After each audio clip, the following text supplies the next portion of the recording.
o apóstolo amado. Ele nos faz essa confrontação hoje, nos recordando de Jesus.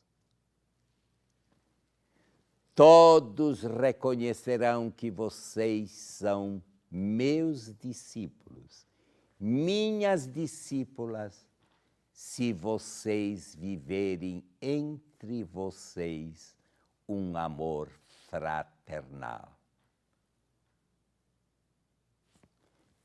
Vocês se transformarão em meus discípulos, discípulas de verdade, se entre vocês existir um amor mútuo.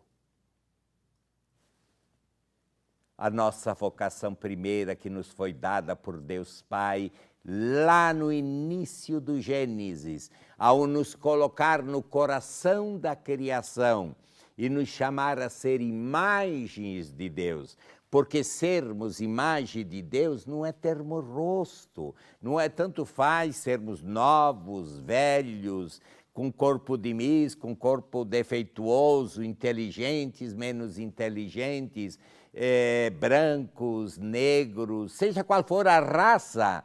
Não, somos filhos e filhas de Deus, imagem de Deus, quando nós buscamos ser, porque Deus é aquele que é.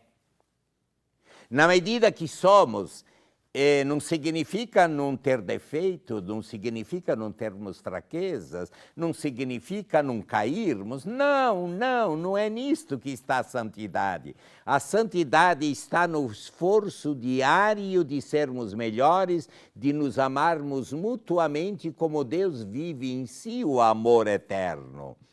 Somos imagens de Deus, somos discípulos de Deus, somos portadores de Deus, somos cartas vivas de Deus, amostras de Deus, na medida em que o amor trinitário deixa de ser uma distância, mas se transforma num segredo concreto da nossa maneira de sermos, de existirmos, de pautarmos, de falarmos, de nos comportarmos. Aliás, este foi o rosto da igreja que nascia nos Atos dos Apóstolos, capítulo 4, 20 seguintes, aonde assim era conhecida a primeira comunidade cristã que nascia sob a pessoa de Jesus, que havia se doado por nós, morrido e ressuscitado. Os primeiros cristãos entenderam que ser discípulos de Jesus era assim, e entre eles não havia nenhum necessitado.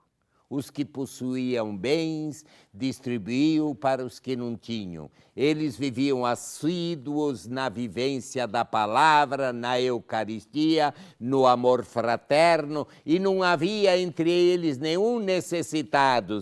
E o seu testemunho de vida trazia uma multidão de pessoas. A verdadeira manifestação do amor está em nosso amor mútuo. O amor de Jesus não existe em pessoas. Claro, temos temperamentos, somos mais ou menos explosivos, mais ou menos calmos, temperamentais. Entretanto, não podemos deixar de nos amar mutuamente.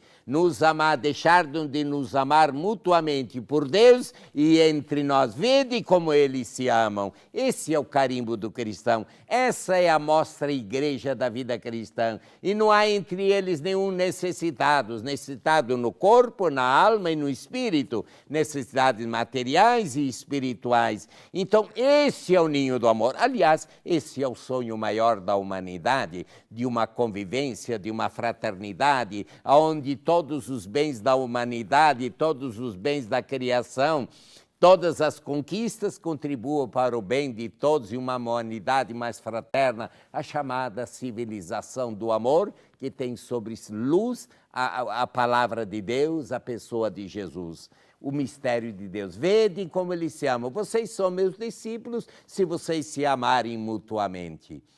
o nosso grande Papa de saudosa memória, João Paulo II, na mudança do milênio, ele nos fez esse pronunciamento que é simplesmente divino e humano, humano e divino. Se os cristãos do terceiro milênio quiserem falar de Jesus e quiserem que o mundo volte a acreditar em Jesus, não poderão somente apresentar a doutrina cristã verdadeira, não. Os verdadeiros cristãos, se quiserem falar de Jesus e que o mundo volte para Jesus, deverão dar um espetáculo vivo de amor e de solidariedade entre eles e com os mais feridos da humanidade. Aliás, esta é a grande mensagem do nosso Papa atual, que Deus nos deu como um presente que nenhum grande vaticanista colocava ele como provável. Não, desconhecido, furou todas as hipóteses e sonhos do mundo e estudiosos da Igreja. Deus nos deu a surpresa de um Papa que veio de nosso continente, argentino, um pastor, alguém que vivia pela rua, andava de ônibus,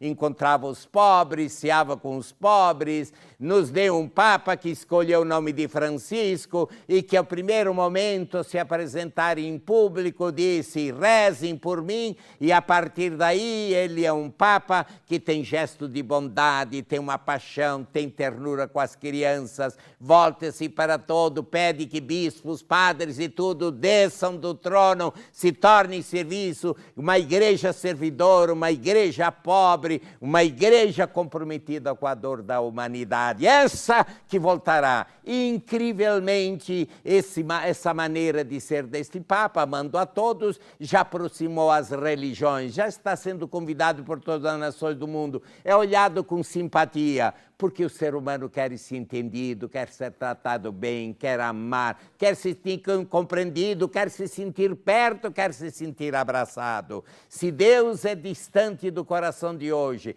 se muita gente tem problema de Deus, o problema não é Deus. O problema é que eu e você, nós cristãos, infelizmente não nos amamos. Somos tristes, vivemos separados, dormimos em casa, somos família igual às outras, até piores que as outras, nos odiamos, falamos de Deus e nos agredimos. Falamos de Deus e não temos gestos de bondade, de carinho, de atenção, de perdão e de vida. Vede como ele se ama. Vocês serão meus discípulos e minhas discípulas, se vocês se amarem mutuamente.